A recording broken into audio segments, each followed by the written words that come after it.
भक्ताच्या या आग्रहास्तव हट्टासाठी त्याच्या या अत्यंत दुर्दम्य इच्छेपायी भक्ताने भगवंताला खाली खेचून आणलं आणि यातूनच आपल्याला सद्गुरूंनी दिलेलं वचन नीट लक्षात ठेवलं पाहिजे.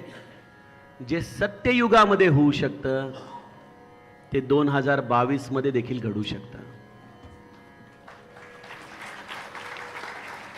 गरज आहे तुमच्या हृदयात मनुशत्रूपासारखा हरिनामाच्या विषयी दुर्दम्य भाव असण्याची.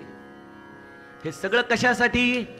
तर त्या दुर्दम्य इच्छाशक्तीचं अधिष्ठान आपल्या हृदयात व्हावं. त्या भगवंताच्या नामासाठी म्हणून आपण अत्यंत मनापासून साधन करावं. या जन्मात होणार नाही, ठीक आहे, काही हरकत नाही, पण शुचिनाम श्रीमताम गेहे योग भ्रष्टो भिजायते. आम्ही कधी ना कधीतरी या मनुष्यत्रूपासारखे नामासाठी नाम, भगवंतासाठी भगवंत मागणारे होणार होणार होणार निश्चित आहे, निश्चित.